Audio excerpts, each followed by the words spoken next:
Sleeping big toe pose with variations.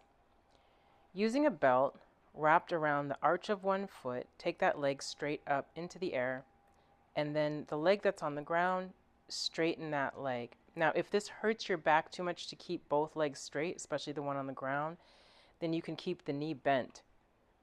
Here, what you're looking for is to drive through the heel of that leg that's up.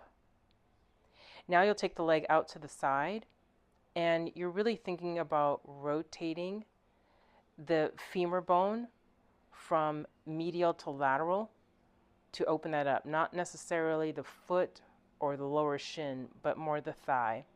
And really push through the heel of that foot. Bring the leg back up to the top and then take it across the body. This will help open up that IT band, that really tight area. Trying to keep the grounded leg nice and straight if the leg is straight. If it's bent, it's going to slightly be in your way when you take the leg across, but that'll be okay. And the last position is bringing the thigh close to the chest, but keeping the lower leg vertical or perpendicular to the ceiling. So don't let the heel come too close to the butt when you get into this position, and really try to straighten that grounded leg.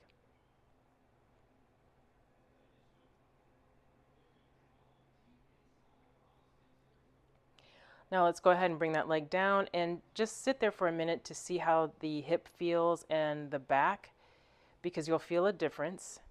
And then you can switch and move to the opposite side. Again, if it's too uncomfortable on the lower back to keep both legs straight, especially the one that's on the ground, you can keep the knees bent slightly.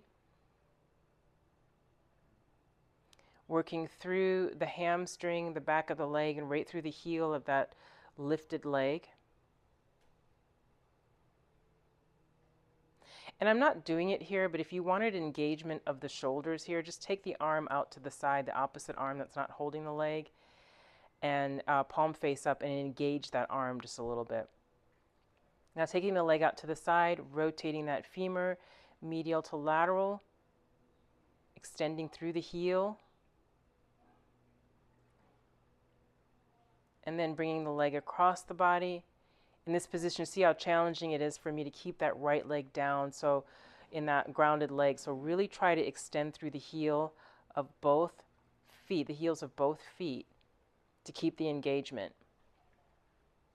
And then in that last position, bringing the leg back up to the top, going ahead and bending the knee, bringing the thigh close to the chest, but keeping the lower leg vertical.